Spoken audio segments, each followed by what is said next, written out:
Assalamu alaikum. First of all, thanks for the organizers. Okay, I am not going to name them, you know, the organizers, for this nice retreat. Okay, I'm going to talk about Muhammad, who is Muhammad, and of course not me.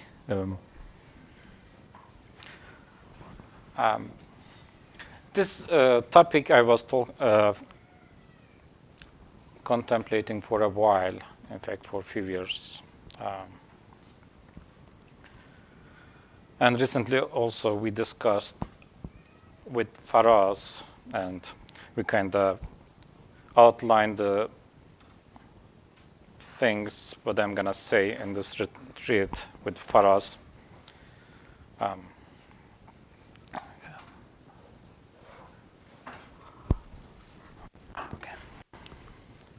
So here a few random stuff. This is an interesting thing. When I saw the statistics, I was really surprised. Like 72% of Americans believe in heaven, whereas 58% of Americans believe in hell. You know, kind of they are of the same nature.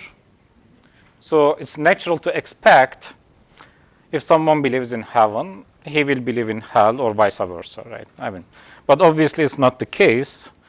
72%, actual numbers might be different, but at least the people who responded to this survey, 72% said we believe in heaven and 58% said we believe in hell. So there is a discrepancy of 14%. Here I feel like if there is something that we like, it's easier to believe. If something is not likable, we either choose not to believe or we resist in believing. Which will I point out why I mentioned this again. And here is a personal story from when I was around age 14, 13. I was reading a book called Shiratul Islam. It's a very thick book. It was a book which I found at my home. And I couldn't find anything else to read because I had read everything else. So I was reading that thick book, and there was a story from Imam Abu Yusuf. And according to the story, Imam Abu Yusuf said, Prophet used to love squash. And one man said, but I do not like squash at all. And then Imam Yusuf said, okay, bring a sword. We are going to slaughter this man. I was freaked out because I hated squash. Okay, a few months later, I found out that deep fried squash is not so bad. So I felt like, oh, that's good. I'm saved. But it was really freaking scary to think that because I don't like something that Prophet doesn't like, makes me unbeliever and makes me worthy of being killed. And remember that I am at the age of 13, 14, so my reason and my mind wasn't working that in an advanced way. The funnier thing is the origin of squash is America, which was discovered around 15th century. So it's most likely Prophet Muhammad has never seen a squash before. He never saw a squash, nor Imam Abu Yusuf. That's the funny story. So,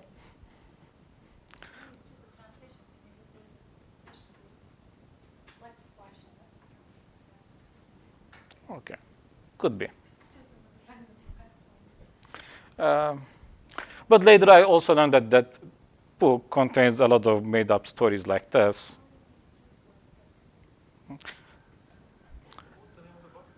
I don't want to poison your mind. Eventually, we burned that book with my sister.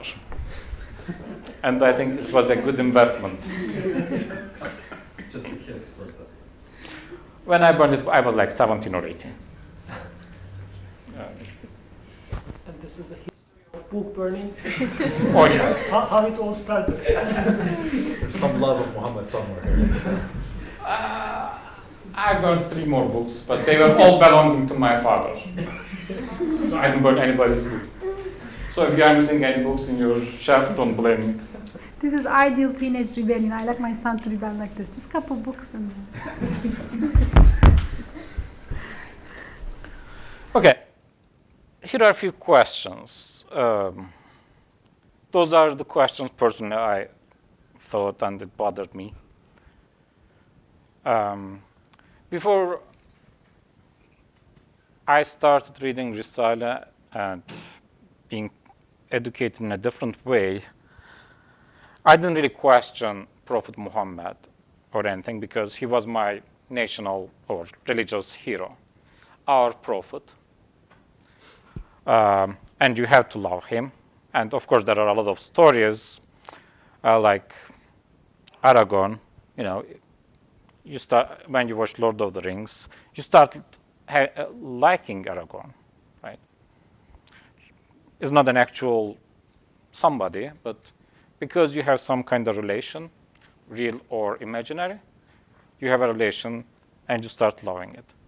And I feel like my relation to Prophet Muhammad at that time was in a similar way. It was my religious or national hero rather than something he's guiding me.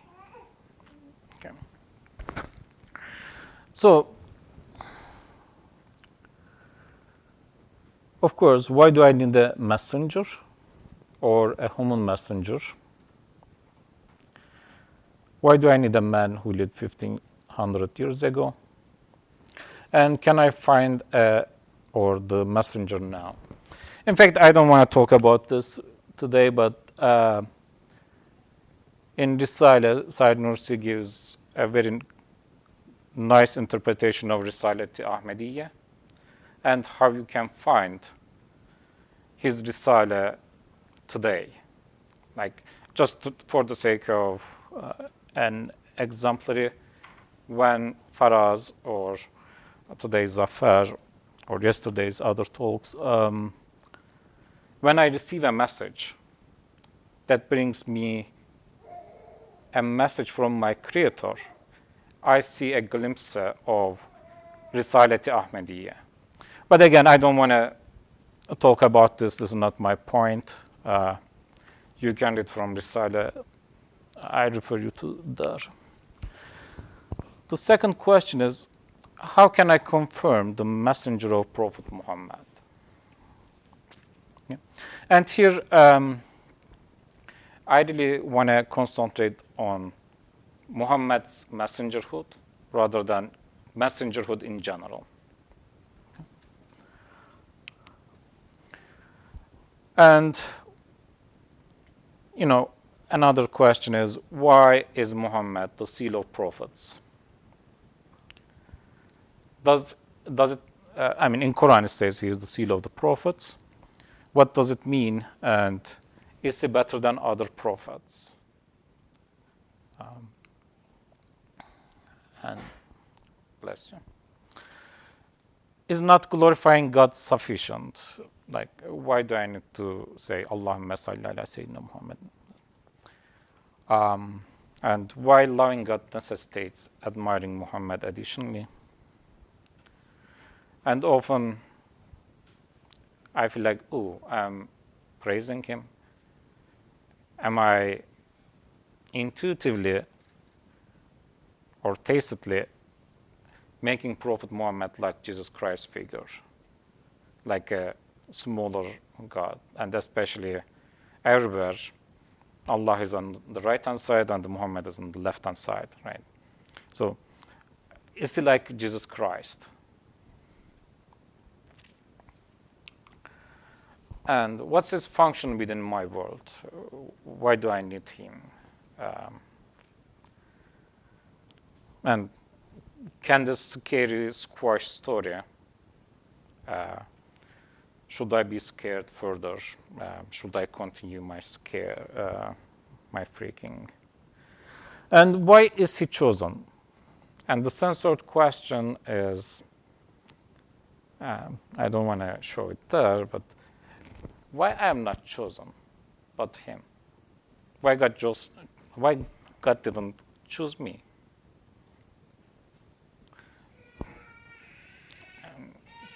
I'm wondering, am I the only one who thought this question? Oh, great. Thank you. At least one person.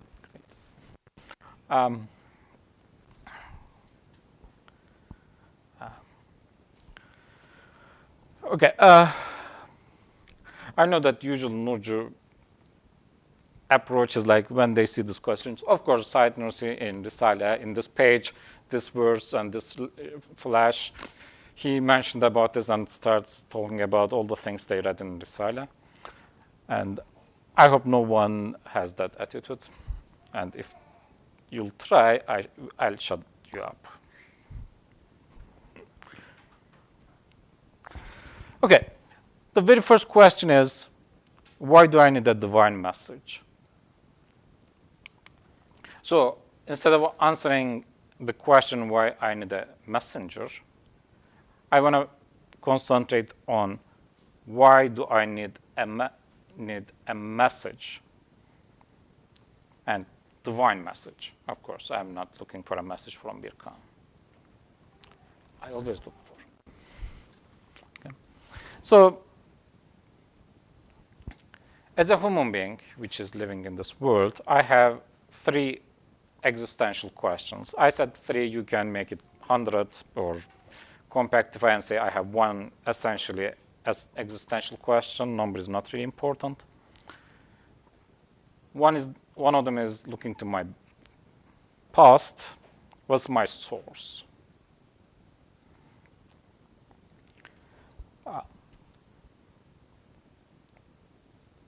It's a question, of course, almost all human beings think. Is there anything that gave my existence deliberately, or am I the result of random acts? In fact, all options boils down to, in my opinion, boils down to these 2 options. Either everything is random, or there is something or someone or some things that gave me my existence. And if there is something or someone, right now I don't want to say someone, if someone gave me my existence, before that, if I am the result of random acts, what's the implication? That means I am doomed. Because I am living in this world randomly, I am existing randomly, I am living randomly, and everything in my life is random. And I will die randomly. And that means when I die, I'll be annihilated. So I am doomed. There is no. It's better every day live in fear that something is going to happen to me, and I'm afraid of everything. Still, I'm afraid of mice, as Birkan was mentioning, and dogs, of course.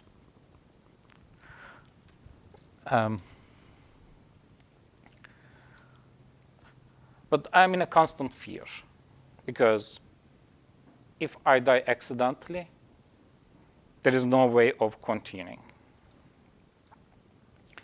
Okay. That's the worst case scenario. Of course, that's the worst of the worst. If there is someone or something gave me my existence, then who is this thing, or what is this thing that gave me my existence?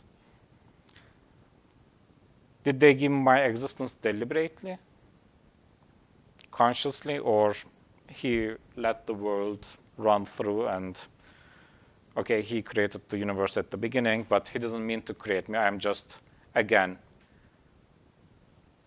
created by, again, random acts. What kind of creator is it? Or is it just a power which is not conscious?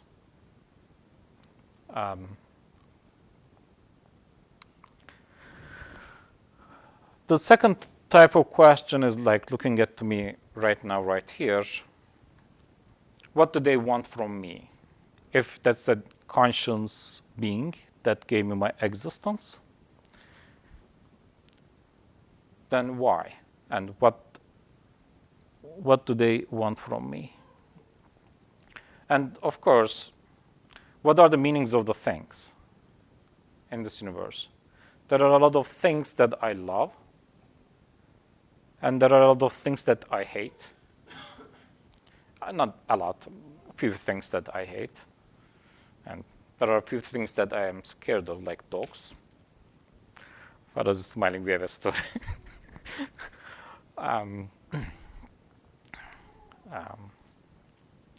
And there are a few things like injustice. I see at some places on earth some injustice going on, and some incompassionate actions are going on that I, again, do not like. What are the meanings of those? Is he an unjust God? Is he an incompassionate God? I shouldn't say God, thing, or whatever. And of course, you can put more questions here, or take them out if you wish. And when I'm living in this world, there are a lot of things that I love. I love existing. I love living. I love breathing. Of course, eating is the most important thing. I love my friends, my family. And when I'm driving a car, immediately I fasten the seatbelt because I don't want to die. Because I don't like death. That's scary. And I don't like being separated from things that I love.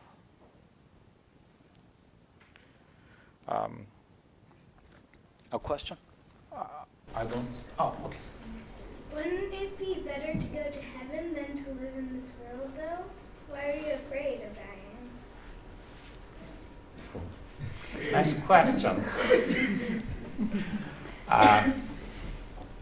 That's when he's in a ghafla. Now he's in a command.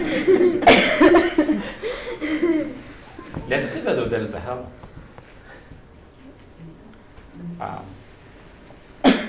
Is there a hell? You have to go to somewhere after you die, right? That would be our conclusion. Like, so for just a presentation, when your father was presenting, yeah, we are gonna go there, but I'm not talking about that. Okay. So right now I'm assuming that the message that haven't arrived me, like the knowledge of hell and heaven, hasn't reached me. I am here as a human being without any information, just a basic human being. Okay. No revelation, no Quran. Your father didn't tell you any of those things. Okay. For a moment, assume that.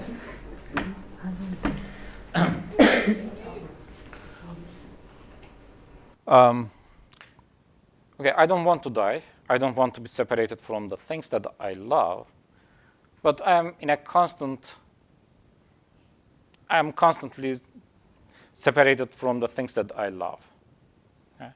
Like, my mother has already passed away. She left me. Okay.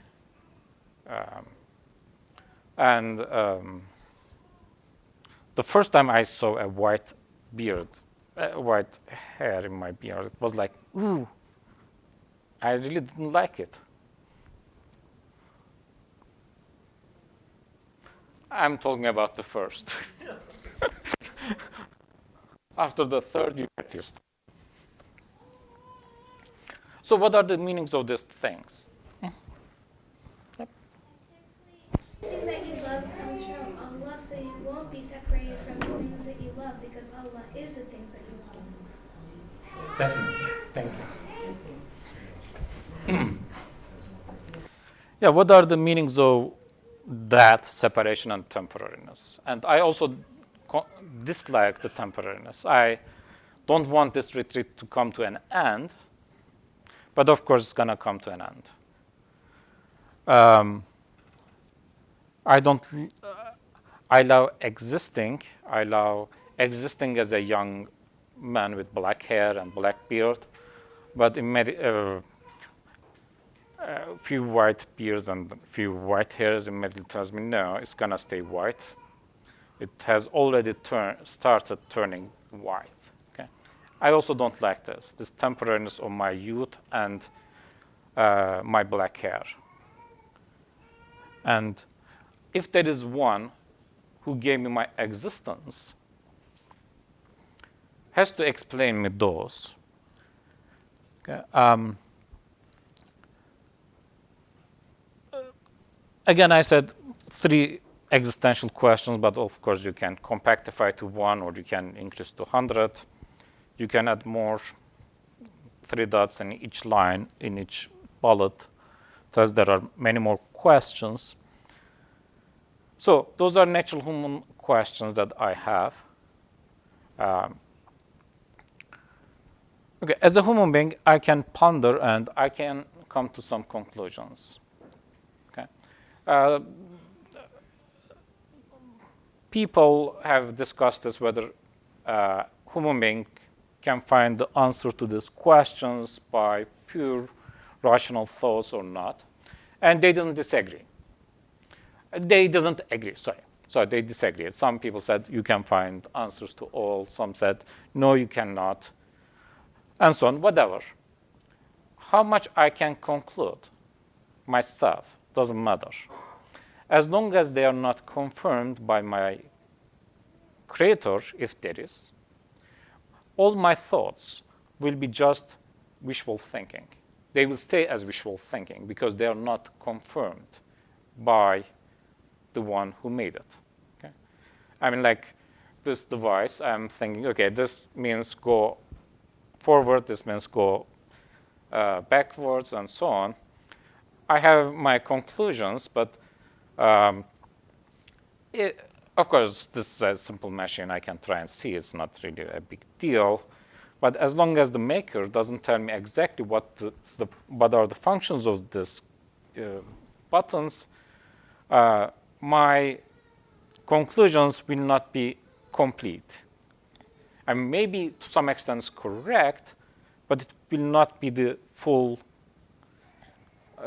I won't be able to recover full functions of the keys, like in a car or in a laptop or anything else. I can figure out the functions of the keys to some extent, but I always find some other functions that I have never thought about. Yeah.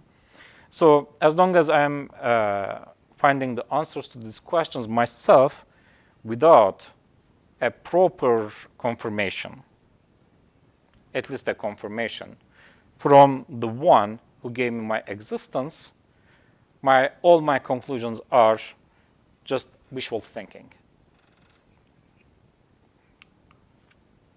Okay.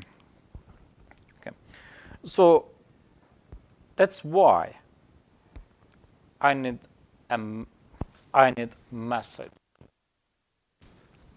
The one who gave me my existence must answer these questions to satisfy me.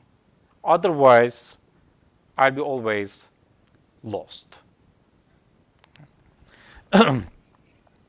So, again, maybe you noticed, rather than answering I need a messenger, I'm answering, why do I need divine message? So I need revelation, I need message from my creator, and I need to look for message in this world. And when you look at the fiqh books and so on, there are things like the Sifat Rasul, like they have to be faithful, they have to never lie, and so on, so on. And when I'm looking to confirm the messengerhood of Muhammad, usually they say, oh, he never lied. He was very good man, he was very wise, and so on. Okay, all those qualities may belong to anyone else in the universe. Right? There are a lot of wise people who are atheists or belong to other religions, or who are very truthful. And someone may say, okay, those are made-up stories by Muslims to elevate Muhammad. Right? Anyway, I haven't seen him. I only rely on the sources that are told to me, like a story or Lord of the Rings.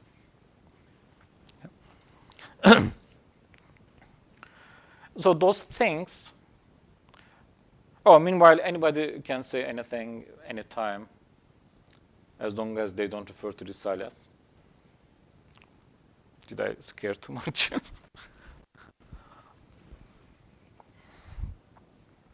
Okay. So those things can only indicate me that this man is a person of interest that you can check as a messenger. He might be a messenger, but they don't tell me that. They are not proving me that he is a messenger, or he's the messenger that I am looking for. Okay, so how can I confirm the messengerhood of Muhammad or any other prophet? Okay, if this man is, I cannot really confirm his messengerhood by looking at himself, but the message that he has brought to me. In this case, Muhammad's message is Quran. I need to check whether the Prophet Muhammad is answering my human existential questions, which is consistent, which can be confirmed by looking at the universe, that, oh, this message is really coming from the one who made the universe and who gave my existence. And my heart, my mind, and all my human capacities must be satisfied in these questions. Yeah, this message is answering all my human questions. And that's consistent with the universe that I'm in. In that case, and only in that case, I can confirm the messengerhood of Muhammad. So, messenger of Muhammad cannot be, in my opinion, cannot be confirmed by looking at him, but through his message, in this case, the Quran.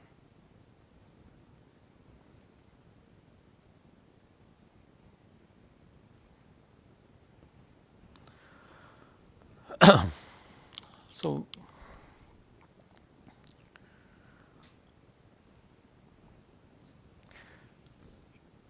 any questions or comments here? Or am I talking too obvious? Yeah. Okay, go ahead. Just to make it clear that I get it right. So when you say we can only check his messengerhood only through the message he carries, does it mean, I'm just asking, like, I'm not implying anything, does it mean we should only care about the message and nothing else? Because if this is the case, I wouldn't concerned about the messenger, the concept of messenger at all. I would say, whatever the source of this message, I don't care. I will just follow it, if it makes sense, whatever. But the messengerhood, concept of messenger, will dissolve if this is what you mean. We should only be concerned about the message, and it will cover everything we need, if this is what you mean.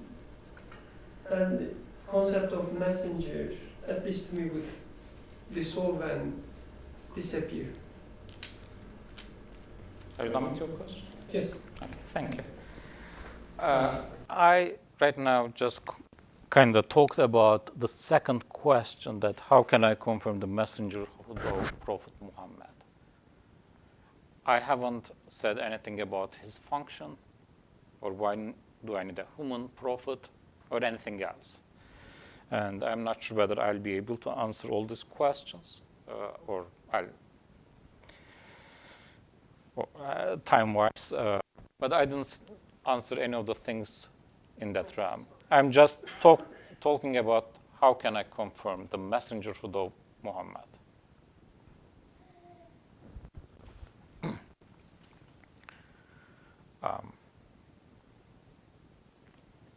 Yeah, natural question is what you asked. I mean, why don't I care about the message only and not him?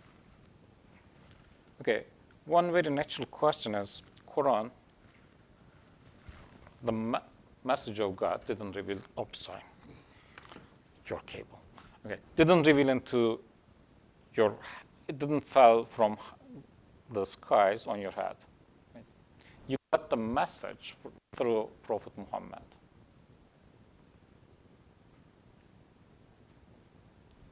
So I think just this observation answers your question to some extent. But if I have time, I might come to this question again.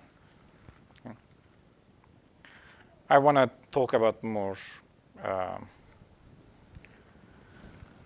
questions that really bugged my mind more, so I might come there.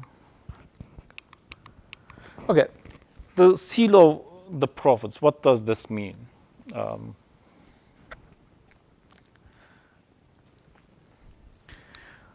This is Surah Ahzab, verse 40. Anybody would like to read the Arabic? I don't want to read. Slide. بسم الله الرحمن الرحيم ما كان محمد أبا أحد من رجالكم ولكن رسول الله وخاتم النبيين وكان الله بكل شيء عليما. I mean, here there is something in parentheses. I don't care about it, but I don't want to move it from the translation. So Muhammad is not the father of any one of your men, but is God's apostle and the seal of all prophets. And God has indeed full knowledge of everything.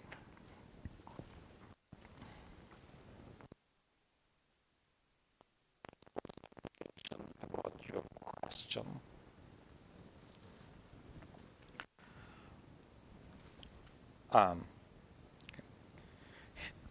First of all, this information, Muhammad is not the father of any of your men. If God is telling me this information for the sake of giving me the information that Muhammad doesn't have a son, it's completely, I don't need a prophet for this. People can tell me this. I don't need message, or I don't need Quran. I can figure out myself. So Muhammad is not the father of any of your men, means it's clear. But it's God's apostle. So when I'm having any connection to Muhammad, I shouldn't treat him like a father or a brother or a tribe leader or my prophet. Okay, again, I'm going back to the period of my life before Risala and Dr. Ali. I was thinking, Muhammad is the best prophet. My prophet can beat your prophet. Kids usually play things like, my father can beat your father. My prophet can beat your prophet. My prophet is better. Okay? So I shouldn't make any connection of this type to Prophet Muhammad. I shouldn't. Okay, Faraz, can you help me to articulate the sentence?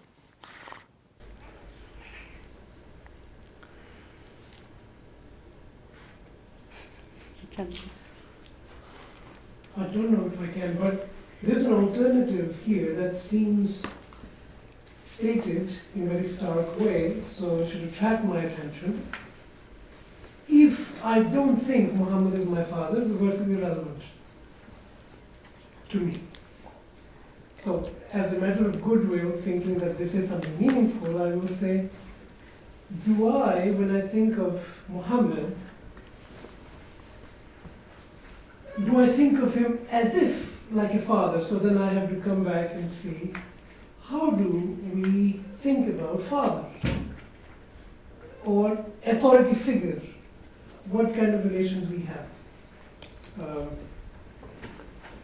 And the negation of that, or the alternative to that, is messenger of God. So it is both.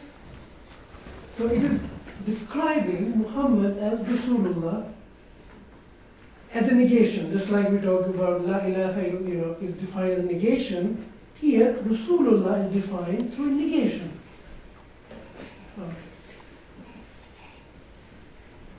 And so we need to, as you're saying, think about all the ways in which we might characterize our association with Muhammad. It's with the metaphor of how a child might associate with the father.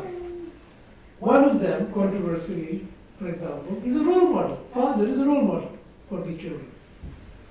I will do like the father did. My father, he does, I will do what he likes, for example. So I'm speaking a little bit more controversial things because this is nobody says Muhammad is my father in a very simple way. But what people every day say, Muhammad should be our role model. Okay? As what? Like your father is your role model? Well, this verse seems to suggest otherwise. So, my father is an engineer, I will be an engineer. You know what I mean? Some people feel that way. So the verse says, he is not your father. I will be like him. He is not your father. So it is offering, if somebody wants to define Rasul or expects that God will define Rasul for me, not he will tell me, believe in the Rasul, and then I will go figure out who is Rasul. But if you want God to teach you what Rasul is, so that following Rasul will make sense, not that you will not be following your father, then you have to struggle with this verse and say all the things you think are applicable to between you having a relationship with your father. The verse, God seemed to care about saying this to us. Must be something really meaningful here, and we should assume. Otherwise, he kind of spoke. Only a few people thought he's like our father, but most of us don't. But he says, Maka. So it is interesting to me that in regard to a certain idea of Muhammad does dissolve here, actually, if you think about it. But I will say that much, and then you will suggest what you understand from it. Okay, thank you. So, when I'm making any connection to Prophet Muhammad, I should make a connection to him as if I'm making a connection to my father, my brother, any type of relation of this type. But I need to see that it's God's apostle, namely, he's gonna answer my human questions that I asked, and also educate me, train me in living with Tawheed. Although I haven't mentioned about the existential questions, in my abstract I had mentioned that I'm gonna take few things as granted, like existence and uniqueness of a creator, and the message. I'm not going to talk about this, rather I'm going to concentrate on the apostle. So he's gonna train me in La ilaha illallah. Yeah. So as long as Prophet is answering my human existential questions and training me in La ilaha illallah, then it is God's apostle for me. Otherwise, if it is like our prophets beat your prophet, my prophet is better than your prophet, that I really heard these sentences. I'm not making it up. I shouldn't have a connection of this type, but I should have only a connection to have guidance in this life, in my existential questions, not in my questions like, how can I make more money? How can I build this building better? What are the, I have a disease, what medicine should I use? Okay. Type questions I cannot find in a prophet.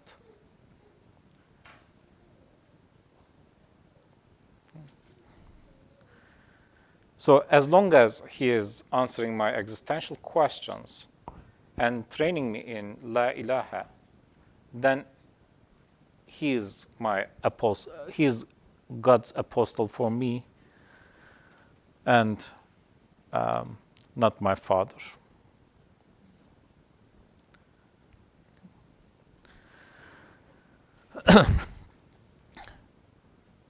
When it comes to the seal of all prophets, Khatam al-Anbiya, Khatam Nabi, what does it mean? I have two ways of looking at the seal of all prophets. One of them is looking at the Prophet Muhammad himself. The other one is looking at me. So what a seal is used for? First, I need to think about. Usually it's interpreted as the last prophet and the best prophet way.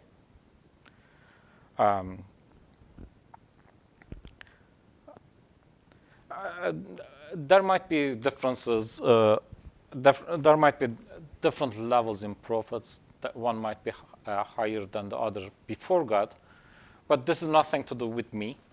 I'll come back to this verse. Did I miss a? Oh no, here. Okay.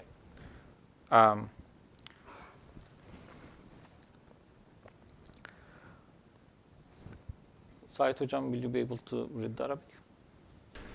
بسم الله الرحمن الرحيم آمن الرسول بما أنزل إليه من ربه والمؤمنون كل آمن بالله وملائكته وكتبه ورسله لا نفرق بين أحد من رسله وقالوا سمعنا وأطعنا غفرانك ربنا وإليك المصير. Thank you. So here, of course, there are a lot of things. I'm not going to talk about angels and so on. I want to concentrate on making no distinction between any of his apostles. لا نفرق بين أحد من رسله. So there might be differences between the prophets. There might be different levels before God. But these distinctions, these levels, are not my concern. I cannot rank the prophets like number 1 is Muhammad, number 2 is Jesus Christ, number 3 is Moses, and so on.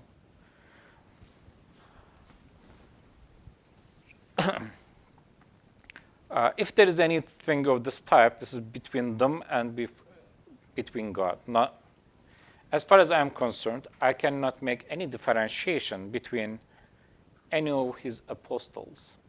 And interestingly, in Quran, Muhammad's name is only appearing only 3 times, as far as I remember. And the prophet mentioned most is Moses. So, to me, it has a few dimensions. One is, through Prophet Moses, I am being educated. So Moses is a prophet for me. God is educating me, my Creator is educating me through Prophet Moses in Quran. And I am being trained in La ilaha through Prophet Moses. And in between, I said it very silently, but I was making the Prophet Moses prayer. Rabbi shrah li sadri.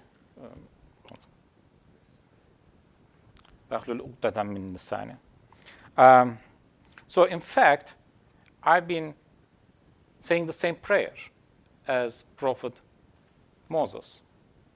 So Moses was the one who was guiding me, who was bringing me the message from my Creator. And at that point, Moses was a prophet for me. And I think one of the wisdoms in why, of course, this is my opinion, why in Quran the other prophets are mentioned a lot is for me to understand that I cannot make any distinction between his apostles, and they are all my prophets. I cannot really, like a child, I shouldn't fight with Christians or Jews. My prophet is better than yours. So I cannot make any distinction.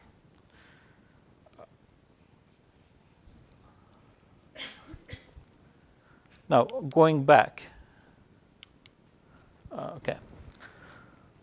So, seal of the prophets, to me, means Prophet Muhammad and all messengers are saying the same thing. One, they are answering my human questions, my existential questions. And they are training me in Tawheed. And Muhammad is sealing them in the sense confirming what other prophets brought to humanity, to me. And it's like I and they saying exactly the same thing. We are answering your human questions, and we are saying La ilaha illallah. So Prophet Muhammad is in one hand, sealing other prophets, confirming the truthness of other prophets' messages.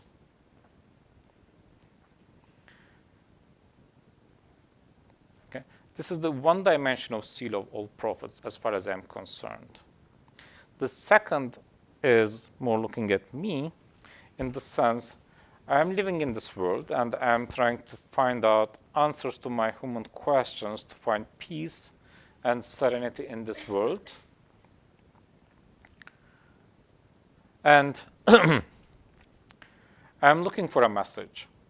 And when I check the message brought to me by Muhammad, I see that this message is really answering my human questions.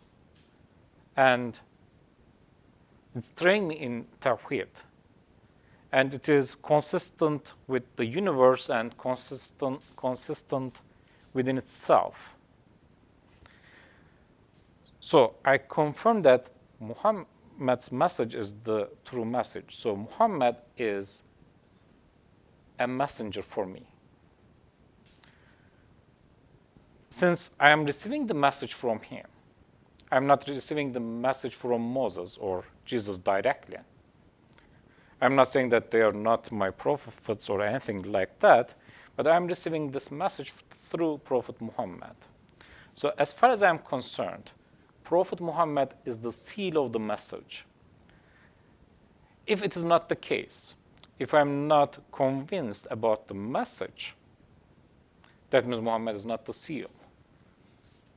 That means I have to look for another message to find peace in my human existential questions.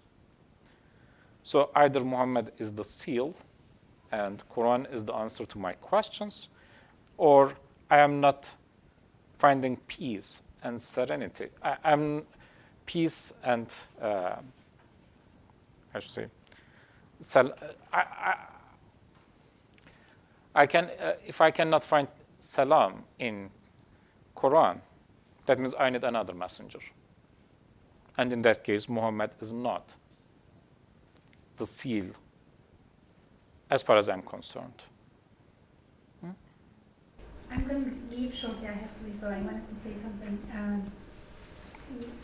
What you are saying, if we can connect that with the previous session, and one question comes to me: how can I look at Muhammad, peace be upon him, as someone who helps me, or potentially can help me, flourish from a seed into this luminous tree, or this becoming the fruit of the whole universe, as opposed to going bad as a seed. What would you have any thoughts on that, or anyone else? How can we talk about the Prophet as someone who helps me see the choice between the two, and also to flourish, guide me in that flourishing using those tools, as opposed to becoming wasted? Okay, if I have time left at the end, I'm going to give an example how to flourish. I'm planning, but let's see if I have time. Thank you.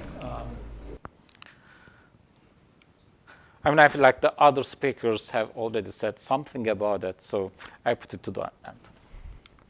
1 second. So, as far as the seal of prophets mean, in my opinion, has. No, I was just wondering. I'm not sure I quite make the connection between me finding satisfaction in the message of Muhammad and him being the seal of all prophets. So what I get from what you're saying is that if I don't find satisfaction, then it's not the seal. But if I do, then as far as I'm concerned, he can be the seal in whatever sense it's. And the seal is my seal. Right. I feel like seal connotes a sense of finality, and my questioning is ongoing. So right now, are you saying that it's the seal of this very moment in which I may find satisfaction? I guess I'm not seeing the necessity of bringing in the concept of a seal, or the function it plays. If it weren't for this verse saying he's the seal of all prophets, would I even feel the need to have such a concept when I engage in the Quran and find that it satisfies a particular question that I have? What role or function is this playing? Why is there a necessity in using this terminology, if you will? So I'm not quite clear. Maybe you can expound a little bit more now or in the coming slides. Okay. And just in case I got bored, if this is going to boil down to at the end you claiming to be the prophet, we will ask for the sword that you were warning at the beginning. Yeah. Is it ready, Yusuf? Are you making it ready? I'm not wearing my Frodo string. What was that stuff? What? Yeah, true. Okay. I forgot. The thing is, either Muhammad's message is answering my human questions, and I'm content with it. I can only speak about myself. I cannot talk about any other person or whole humanity. But as far as I'm concerned, if he's answering my human questions, then he's answering my question. So I don't need further revelation, I feel like. I think. If I'm not satisfied, if I think the message Muhammad is bringing me is not complete, it doesn't really answer about one of my questions, or there is an inconsistency, then that means I need another prophet. I need to look for another prophet or another message that would answer my questions. So if Muhammad is answering my questions, that means he's finality, as far as I'm concerned. If he's not, then I need to look for the final message for me. This is my opinion. Mm-hmm. Your question requires a fragile answer, because the fragility of the answer is, what does my life depend on? I need to know what things depend on. What can I trust? And if someone says, this table is you can trust, this one knows, but then there is this one and this one, other things in the world that also have a share in what will happen to you, but you can't know them and you can't be sure that they know what to do. And so you are still not able to be secure, knowing that there are things that you don't know that have some power, some say, in determining what your life will be. Community, history, culture, whatever you can think of. There are things that will affect your life that you don't have control over. And those things do not know what to do. So I'm just saying what you said in general answers my existential questions. But the final caller is, I will come to again and again, like you said, but I need a caller that calls to the one who I can feel knows everything and is in charge. I can trust. When I find the one that now I can trust, nothing that happens in my life remains outside of his knowledge or power. That's why the verse ends with Inna Allah kulli shay'in alima. When I find the one who has all knowledge of what will happen and what is happening,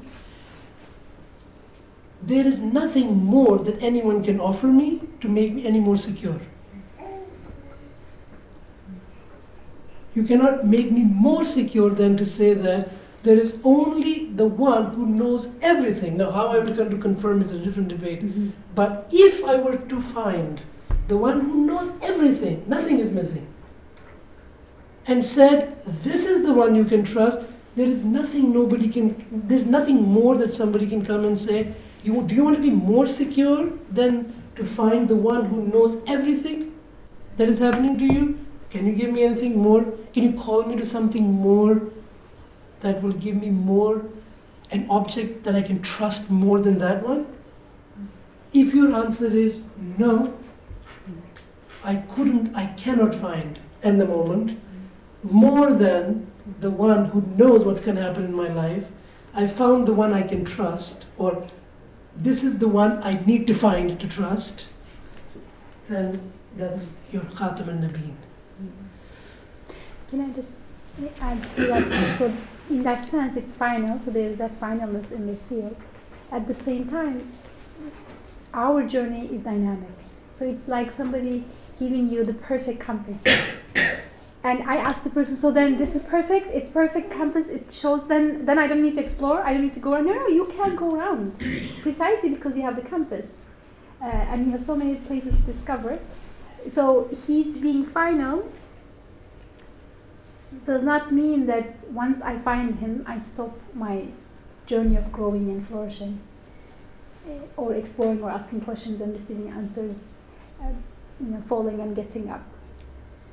So you're saying that he can be the final, but my relationship with the final is not final. Oh, Is that what you? Or the seed is final, but seed needs to grow and will flourish. Everything is in the seed, like it's a different seed metaphor, but That's why it's not your father. Your father says, trust me. Why? Because I'm your father.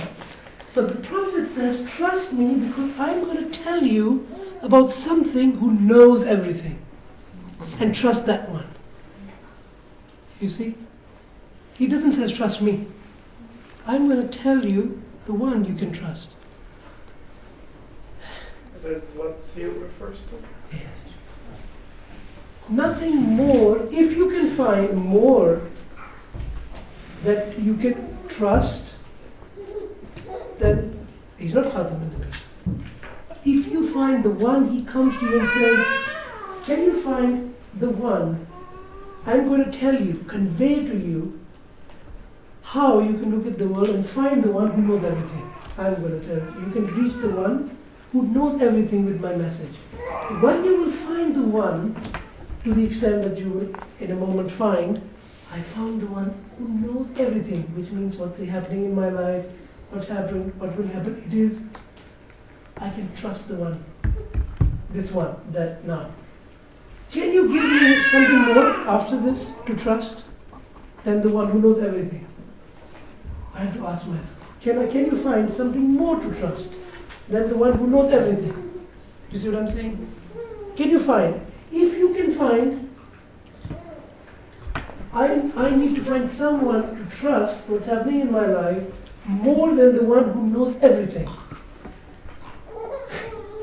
Then, it's not reality. This verse, you cannot find. So the Quran said, I'm telling you the truth about the universe. You cannot find someone to trust more than the one who knows everything. It's a challenge to me. Find if you can find. If you can't find, you have to say Khatam al-Nabi. So, it's a challenge. God is kind of, daring. Yeah? Can you find someone more to trust? Find it. But anyway. Okay. We are same team,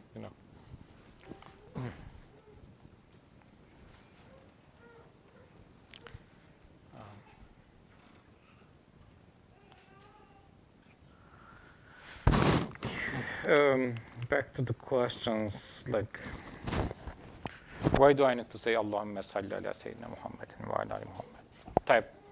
Why do I need to thank Muhammad? No. Okay, I have the message, I have the Quran. I mean, is your question okay or kind of okay? Yeah, I guess I'm wondering then if we're talking about the seal being related to the message, right? I'm trying to form the connection between the particular personality of Muhammad, and whether that plays any role. Because I mean, in these sorts of verses of Prophet Muhammad being the seal, then if that same message of this absolute point of support that I find is given through various other messages, let's say before him, by other prophets, then why would that seal be so particularized to his specific persona, if you will? Even though I know that in so much as I'm concerned right now, I'm directly receiving perhaps the message from this individual. But yeah, I use the seal not only for finality but also like approving the voice. Yes, I confirm the truthness of the previous messages. In Quran, repeatedly it's mentioned. This is a message that confirms the truthness of the previous messages.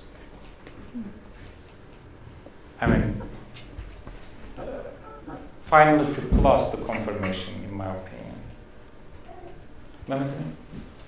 I was thinking about the last point you made, Ashar, the specific characteristic or personality of Muhammad. It clicked in my mind, but I don't know how am I going to explain it. Could that be so this is the underlying word for me, translucency of Muhammad? Would that be his specific characteristic? What I mean by that, he's not necessarily coloring, he's not coloring the truth with his own separated existence or reality, separated from the Creator. So I feel like all of his attempts are referring us, the questioning human being, Ummah, to the absolute one, the Creator. If I were to give an example, let's say I'm a good engineer, I make whatever, fast-moving cars.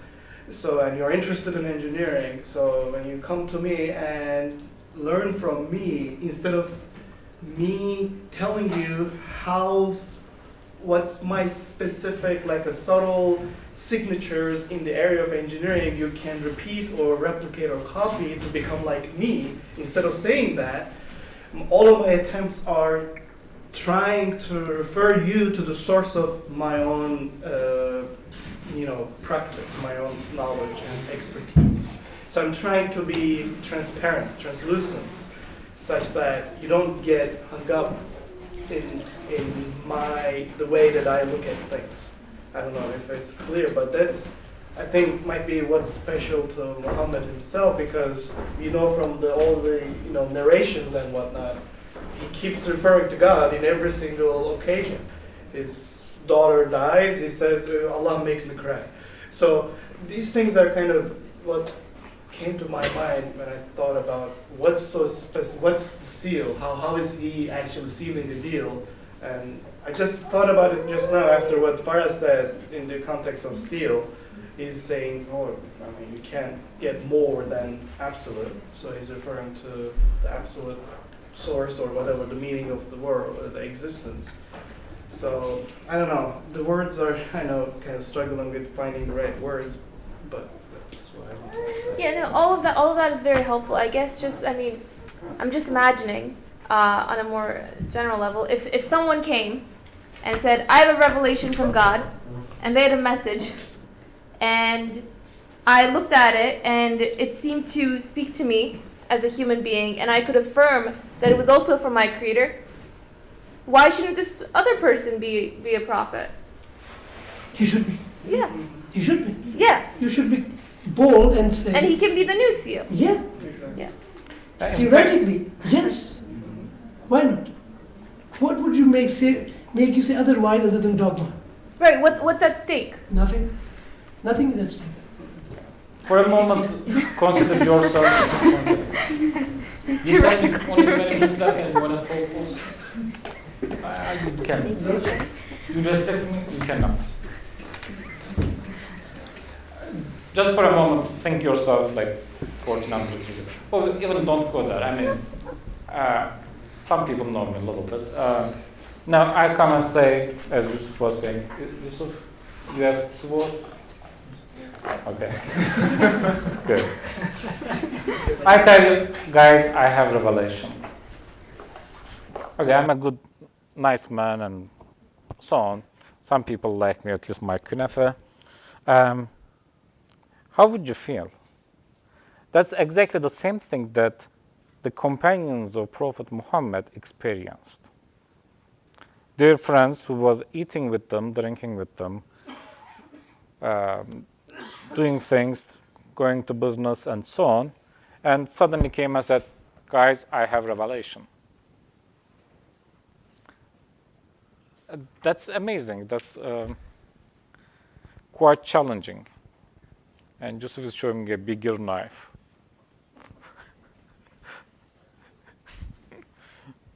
Yeah. That's a good point. Okay. Yeah. So I guess it's related to first question of Aisha, not hypothetical person coming.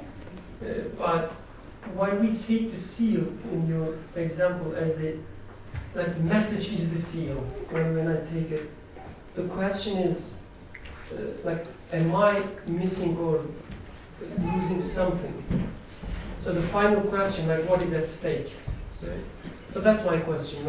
Am I missing something when I take everything written there, or everything that I have in my life, and I say, whenever I think about the Prophet, I will only think about the message. So am I losing something? This is my question, because I don't want to lose anything. So same way, for instance, if somebody comes and tells Ilham, brother Ilham, he's just he's forgiving, just for the sake of example, he's just an animal. There's no difference between an animal and Ilham. I don't like it. Why? Not because, I have this dogma that Ilham is a human, he has soul, so you cannot equate them. No, because when I look at Ilham, there's something, or a lot of things, that I don't see when I look at a dog. So when somebody reduces what I experience in my life, when Ilham is the concern, to something, say it an animal, say that rock, whatever. When there's a reduction, and say that whatever you see in Ilham other than a dog or animal, just imagining it, or it's just, I don't know, a misunderstanding of something. I would say, wait a second, I am experiencing, so you cannot just tell me that they are saying, and for some reason I should believe that there is nothing more. So I'm asking the same question when it comes to revelation. Is there anything more than just the content of the message? Because if this is the case, it can be revealed to my mind as well. It's being revealed in my life as well. But there's something, I don't know, just for the sake of example, there is something that I experience more than being addressed by the message when I am addressed this message by a human being. There's something more I experience. I can read a textbook, for instance, but it's not the same reading a textbook when I learn it from, let's say, a professor, from a teacher. Just example, I'm not, trying to say that a prophet is a teacher or something. I'm just saying the message itself, I can interact with the message different ways. And when I interact the message directly by myself, reading the textbook, or even coding it, or trying to implement what I learned in the textbook, there's still something missing. And this missing thing only satisfied when I study it with someone else, when I study it or listen it from a teacher. Again, just an example. So in some cases in my life, interacting with the message It's not same thing interacting the message through some human beings. So when what is being spoken, for instance, in the verse, when it is about the, let's say, the apostle or human being, doesn't matter, the carrier of the message. When we talk about the carrier of the message and the carrier being the seal of the carriers, it should mean more than a message that being carried is being the seal of the messages. It should. Yes. So otherwise, no, when I say it should, like, this is what I experience in my life. In regard to the biology teacher, maybe, but I mean, I understand what you're saying. I have disagreement with it, partly also because the logical conclusion of that, to me, is that I don't want a narration of a person who lived 1400 years ago in that case. I want a living body with flesh right now, as just like I have my sociology teacher or a chemistry teacher, I want him living now. And if such a living thing is missing and only reports about this living being exist, it is unjust. It is unfair because I do not have the experience of actually seeing the model, if the seeing the model in that way was important. And exactly. I find that inclination in me, but I take that verse to say that actually a speech from your creator is your teacher, teaching you through stories of humans, so that Muhammad is presented not as a fish, because I would say if his experience was narrated of it's the experience of a fish, I would say, okay, maybe the fish feels that way, but I don't have access to the experience of a fish. But he's presented and insisted that he's a human. That is to me the limit. I learned about Muhammad from the Quran anyway. So it is saying to me, look, these are experience and questions of a human. This is what a human being was told. This is the relief or the beauty that a human being like you was able to experience with this message. So you can do it. Have the hope that when a human being was told this, his world changed. So now I have some confidence or some reason to say that, okay, this is not talking about the fish, because then I could, it's not an angel like the Quran says. I didn't send an angel. I didn't make Muhammad the fish. I didn't tell you a fish was having this problem and because I would say, well, this is not a human problem, I need a human. In that extent, I think that the Quran says his prophets are humans, they have your questions, they had your questions, until I taught them how to answer them. And this is the model. If I want to follow a prophet, I should say, I think, I am like the prophet, like a human being with those questions, like the Muhammad was, and this message says, when it was told to him, it made him realize something that was the final thing.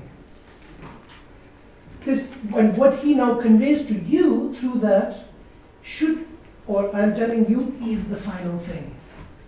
And it is up to me whether I will accept it. If I say that the Khatam al-Nabiyyin, that we can read all the Nabi, what is the Nabi calling to? If what they call to do not satisfy my human needs fully, really, then it is definitely the case that Quran is not the final revelation, and I need some other form of revelation other than the Quran. That must be. But if the passage does solve, for me it definitely does. For when I experience a human being, that through looking at the universe, I can find that the one who made this is absolutely in control and knowledgeable. So in my life, and the response of Muhammad was to say, praise be to God. I say, praise be to God is my response. I said, this is you're following the Prophet. Beyond this, if I can say all praise to the one, if somebody says, something is missing, I'm going to tell you something more, my honest answer is, really, I don't have anything missing after this. Because if I really found the one with full knowledge and full power, I don't see what you can bring to me that will, because I answered my question. Really, I was in trouble, and in doing so, I really feel I followed Muhammad, as the revelation teaches me. So to me, these are extra revelatory things, in which case my response would be, no, then bring me a living Muhammad. That's the point. No, I totally agree. But I guess just because you cannot find a living Muhammad right now, I mean, if this is your conclusion, just because you cannot solve this problem, denying the fact that you are looking for a living Muhammad, it's a reduction. That's what I'm saying. I mean, just because we cannot solve this problem, Right. then where's the Muhammad living now? We cannot solve this problem. You're right. Then it would be. And then, yes, and you, let's say, I'm saying yours, but any claim that, then let's forget about it. Just look at this one, it will solve our confusion. Yeah. This is the same thing to me. Looking at the ilhan, and I'm saying that I see more than a dog, and somebody says, but yes, maybe you think you see more than a dog, but you cannot explain it. So let's assume ilhan is just an animal, and it will solve our problem. So to summarize, if I say, so if I look at the creation with the Quran, and I see the creation not complete ilhan, but dog only, and then I bring, let's say Muhammad somehow, now the creation became ilhan and not dog, then I will need that other thing. Yes. My honest, arrogant claim is, when I read the revelation, the creation is ilhan, it's not a dog, for me. When it is, so I don't find need myself. But if someone finds, absolutely you are right, you should not be satisfied looking at ilhan and reducing it to dog. Absolutely, yeah. Because, yes. Okay. And if you are looking for a living flesh prophet, then I recommend reading Risalet-i Ahmediyye in Risale. Yusuf, do you remember the page number or the 19th letter? Okay. He was so harsh with Risale, you shouldn't have answered that question. No, initially I also referred to Risale. It's not that I got those answers from myself. He was kind. After showing the knife, everything has changed.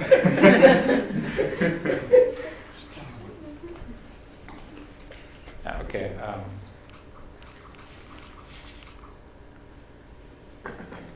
Sai, can you read this first?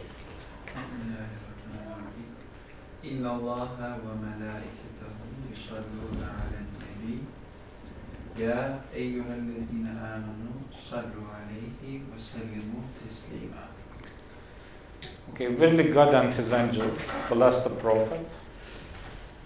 Hence, all you who have attained to faith, bless him and give yourselves up to his guidance in utter self-surrender.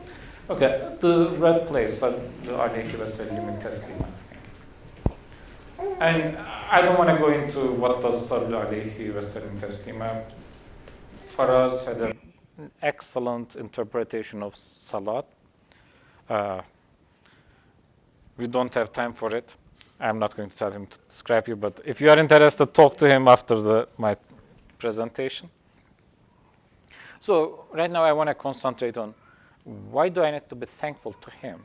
If the message is coming from God, as Birkan asked, what is it to do with Prophet Muhammad? One part is, again, a simple-minded man's simple-minded conclusion, not an advanced conclusion, I'm aware, but as a basic man, as a simple mind, this message that was brought to me didn't just fall from the sky in my lap. It came through Prophet Muhammad. And as a human being, he had to suffer a lot. I shouldn't say suffer a lot, but he had a lot of pain.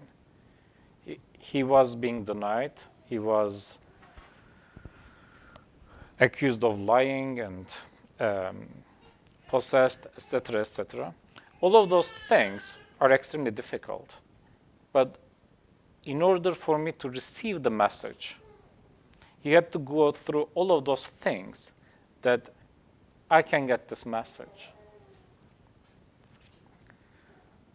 Now, why I cannot be a prophet? If I was the one who was chosen as prophet, you were all doomed. I guarantee you, I wouldn't have bring you the message. I wouldn't. Now, you gave me only 5 minutes. Why shall I give you some guidance? I would let you die in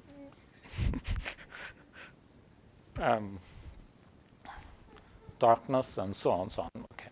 So it's really, one thing is I have a very personal, I feel a personal thank that he had to go through this so that I received the message. In fact, not only Prophet Muhammad, but also all the people who had, who worked so that this message comes to me. Again, this message, okay, revealed to Prophet Muhammad, but again, it didn't come to me just like Lord of the Rings. I mean, like things doesn't happen in that way. It came to me through a chain of people, chain of scholars and so on. Like, in particular, in this case, it came to me through Said Nursi, Ali Marmar, Yamina Marmar, Isra, Faraz, and many other people. So those are all. I'm thankful because if I found peace to some extent in my existential questions, those people all helped me. And some of them had to go through a lot of difficult situations. I'm thankful. And in fact, when I say Allahumma salli ala Sayyidina Muhammad, or when I say Ashhadu anna Muhammadan abduhu wa rasuluhu, Muhammad here doesn't represent only himself. This is my opinion. When I say Ashhadu anna Muhammadan abduhu wa rasuluhu, I am calling all the prophets like Moses, Jesus, and so on. I am confirming the messengerhood of all the prophets. This is one. And when I say Allahumma salli ala Sayyidina Muhammad and so on, here also I'm glorifying not only Muhammad, but all people who helped me to receive the message from my Creator. So time's up. Okay. To wrap it up, okay. There are a lot of questions that I didn't answer. I didn't answer Isra's question, like, can you give us a case study? Here is a very quick. I mean, here is the verse. Here is a prayer when I used to recite this prayer when I used to buy a new garment. Like when you wear this, when you make this prayer, like my garment is blessed and it won't break easily, it will be nicer, and so on, so on. Kind of understanding. I was reciting this dua.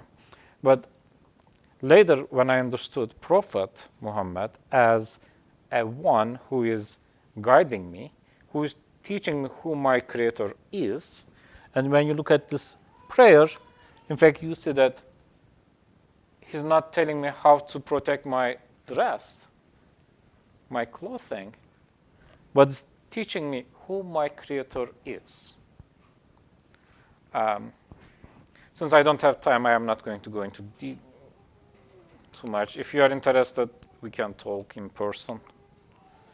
And here is also how to understand Prophet and so on. Again, I don't have time.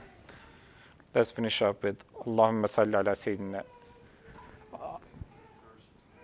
What? Narration? This one? The Arabic?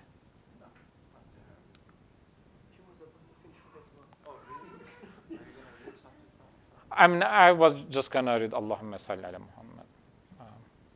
But if you have a question. Oh, sorry. Okay, after I read the Allahumma salli al. Okay. Allahumma salli ala Muhammadin wa ala ali Muhammad kema salleyte ala İbrahim ve ala ali İbrahim inneke hamidun mecid. Allahümme barik ala Muhammedin ve ala ali Muhammed kema barekte ala İbrahim ve ala ali İbrahim inneke hamidun mecid. I can put that